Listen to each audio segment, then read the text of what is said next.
these are the trade-offs you need to make. If you want a 2% rate, you have to make a trade-off. These are the things that you have to forego. And they may balk at that. But as long as we give them the information, as we would in the marketplace, about the houses you buy, about the cars you buy, about any other consumer product, you have a choice. We're giving people no choice here. And we will be told when we come up to debate the Mayor's proposal, well, you know, the living wage, the tax on beds, the tax on the levy on the targeted rates on development, they're only there for consultation. In those cases, we were told, absolutely, we're only there for consultation. So I'd be happy to support that, if that's the case. But I'd like to see some movement about consultation on this lower rate, because that's all we're asking for, is people to make a decision as they would every day. Every day they step into the grocery store, every day they buy a consumer good, they make a decision. They make trade-offs. We're not being asked to do that in this particular case. I think it's only fair, reasonable and pragmatic way of doing business. Thank you, Councillor Quax. I'd like now to take the call myself, and let me just say this in relation to what Councillor Quax has said at the end. I've indicated that in the consultation document we can spell out what the what the costs would be if we were to lower the rate increase to 2%. And I'm quite happy to do that so that people can understand it. What I'm really worried about is that if we put the 2% in, that is what the public expectation will be that we are able to achieve. Now, I listened very carefully. I think it was Councillor Watson that said we really need to be honest about this, and we do need to be honest. When I used in the campaign the figure of 2.5%, I didn't pull the figure arbitrarily out of the ether. I got the people that were working with me to work out what I thought we could realistically deliver, because I'm not in the game of promising what I can't deliver.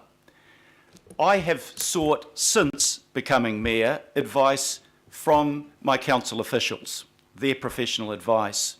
My advice from the Chief Executive Officer is that if we went to 2%, we could not realise alternative option B at the end of it. He said, we can do 2.5%, it will put real pressure on us. And that's exactly, Chief Executive, what I wanted to put on you, real pressure. But I didn't want to put so much pressure on you that I was being hypocritical about saying, we'll still deliver the same thing, but you'll only have the 2% rate increase to do. I don't think that is right. And I've got to listen to what the Chief Financial Officer is saying to us. All the way through the debate in the campaign and since the election, we, all of us, have understood how important it is to maintain our AA credit rating. It will cost us tens of millions of dollars if we lose that, and we have just heard from Sue Tyndall that we would be jeopardising our position on our credit rating, that they would likely put us on negative watch. Now, I cannot go out to the public and say, this is what I think we can do when I don't believe we can do it. And I'll tell you another reason why I don't believe we can do it. We have set out in this annual plan, and Councillor Simpson's been a particular advocate of this, has said, yes, alternative revenue sources. But before we give away the certainty of one source, we need to have the certainty of something to replace it. And I've also got to give this warning, that when I go down and talk to the Minister of Finance on your behalf, he will say, well, now you're talking about cutting rates even further. Why should we provide money from the people of New Zealand to you when you're cutting rates to below the rate level that many other councils are imposing around the country? And you take away from me one of the key parts of my negotiating coin to ask central government to come to the party and do what we need to do. I want to put constructive pressure on the council to deliver efficiencies. That's why I made centre to my election campaign that I would cap rates at that level. But I cannot go out and honestly look people in the eye, and nor do I believe you can, and say we can do 2%, but it won't hurt what we're delivering. You know, while I've sat around this table, you know, it is fair to say that Mark has said to me he'd like another 6 million. I don't mind that approach to me. He's doing his job on behalf of his councillors for sealing roads. But you can't have more expenditure and cut your revenue at the same time. When we had the discussion about libraries, we all agreed that we didn't want to slice more into libraries. We didn't want to slice more into the environmental services. We wanted to look at how we could reduce the use of chemical sprays. All of these things cost money. And if you're saying to me, we want you to do those things, but we want to have less money to do it with, yes, we can find the efficiencies. Yes, the council is under pressure to do that. But push them too far and they will not be able to deliver. And our reputation depends on us putting out before our electorate what we can actually achieve. And I might come back to you and I might come back to the Chief Executive next year and say, well done, we've done this, we haven't cut services, but we have found the efficiencies. Now I want you to do a little bit more. But I can't do that right now before I know whether they're able to do it. I don't know that, and you don't know that. Now, we have got, I think, the intent, Greg, of what you're asking for. We will put into the consultation document the alternative of the 2% so people can see what it might mean. But if you put that in the way that I think you're suggesting here, that we can do that and we don't have to cut anything, I really don't think we're being honest with our electorate, because we can't say that yet. You've got to give me the time and us the time to find those alternative sources for revenue.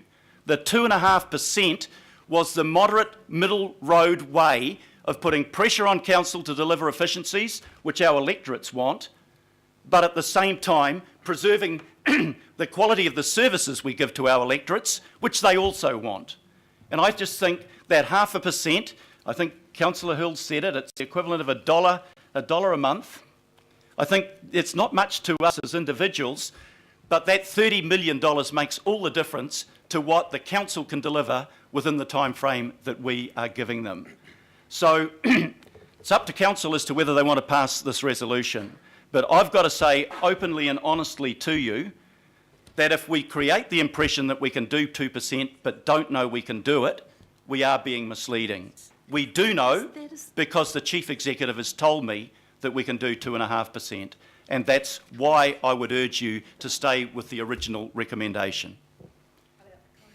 Right, I think we are now, sorry. Confirm then, so you're actually saying to Mr Sayers that he will get what he wants, i.e. the alternative in the document will be there, but in an open, transparent way so people can see the reasoning. Absolutely, I'm picking up the spirit of what you're asking for, Councillor Sayers, but without creating the expectation we can deliver 2% because we don't know it. This document does create an expectation, and that's why I've kept it at 2.5%, because I think it's honest. If I put it at 2%, I can't honestly go out there and say we can deliver, because I've been advised we can't. Mr Mayor, do I have the right to reply, sir? Yep, please. Just break standing orders, I know, but yeah, please. Right. Well, thank you, Mr Mayor, and listen very carefully to your comments. You know, I think Councillor Watson really nailed it home quite well in terms of the transparency issue that I'm trying to get out to the public around giving them the options. And I wouldn't be surprised if people around this table are very confused at the moment around the numbers, because it has been confusing. There's been numbers inaccurately quoted. For example, I'll give you two. There isn't $280 million savings a year. We're hearing that it's around about 70 at the moment, and you know, this 2% down adjustment would be another 30. So let's just not confuse each other. Also, the figure was mentioned that the impact could be another 140 million is required in savings. Well, that's not correct either. We had it confirmed it was 30 million. And just around the question of the AA credit rating, when I did my research on this through the CFO, I was very careful in wording my question that what savings would be required to ensure that the same debt profile profile that you are aiming for in your proposal is equated in this one. And the answer was, well, it's possible if we save 30 million rather than, as I'd calculated, 8 million. So I hope that just gives some clarification to the councillors around the table, Mr Mayor. Thank you very much, Councillor. Councillor Clow, you had a point of clarification you Yes, wanted I've to got a make, point and of then we'll put the amendment. Yeah, point of clarification. So you have indicated that the document will somehow talk about 2% without mentioning it, and what the ramifications of that are. Will the document also point out the difference between the LTP figure of 3.5 and the ramifications of us moving to 2.5, but more importantly, probably highlighting the efficiency savings that staff are doing to get us down from 3.5 to 2.5, because I think that's really, really important that we also have a very full explanation of that so that people can see what we are actually trying to do. And of course that would then lead on to the fact that we would just be pointing out that we are treading water, we are not making any headway. I think the short answer to the question is that what we should do in the consultation document is set the middle point of 2.5%, but also explain the difference of the implications of 3.5% on one side of it and 2% on the other. So people would get the range of options and what it would mean. Okay, look, I think we've had the... Mr Mayor, just listening to the comments there, Councillor Clow, I'd be, taking that into consideration, I'd be happy to move A and B separately. I'm sorry, I was distracted Sorry, for a that's right, moment. Mr Mayor. I'm indicating that I'd be happy to move A and B as separate items, separately. Taken them separately. That's your choice, Councillor, if Yeah. you'd like to Yeah, have I'll it do that. done that way. The other option, of course, is if we were looking for consensus to say that, you know, to look at the options from 2 to 3.5% and what they would mean. So you'd be looking at the full range of options. I don't know whether you'd consider that as a change to your amendment A. Good amendment, yes.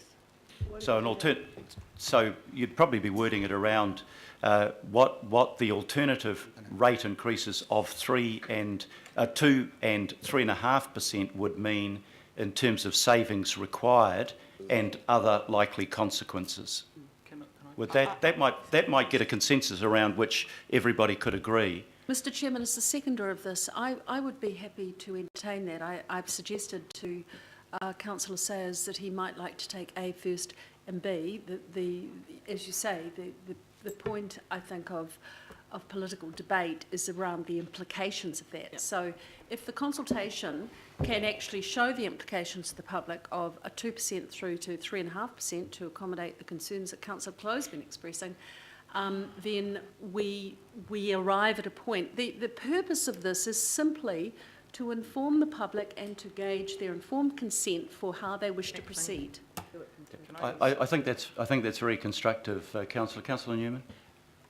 Your Worship, I wonder if Councillor Sayers, as the mover of the amendment, might consider making a further a tweak to B, but it's quite important, and that's to simply put a full stop after the word budgets in the second line, because I'm very comfortable to consult the community on 2, but I do not believe that the words after budgets can in reality be achieved. If you hit 2, that's painful and it will have a detrimental effect on frontline services. So I believe that in serving up a 2% rate increase, we have to be very frank about the raw implications which will affect frontline services, and it would be better to serve that truth up and wait for the public to communicate its response. So to put the bullet point after, to put the full stop after budgets removes the presupposition that there will be no painful effects, because in reality there will. Sorry, I'm having a little bit of difficulty understanding that. I agree with your last point. It may well be that it would affect it. So why would you like to remove that from the amendment? Because in saying that the additional cost savings should not detrimentally affect frontline service levels, Your Worship, frankly, that is just not achievable at 2%.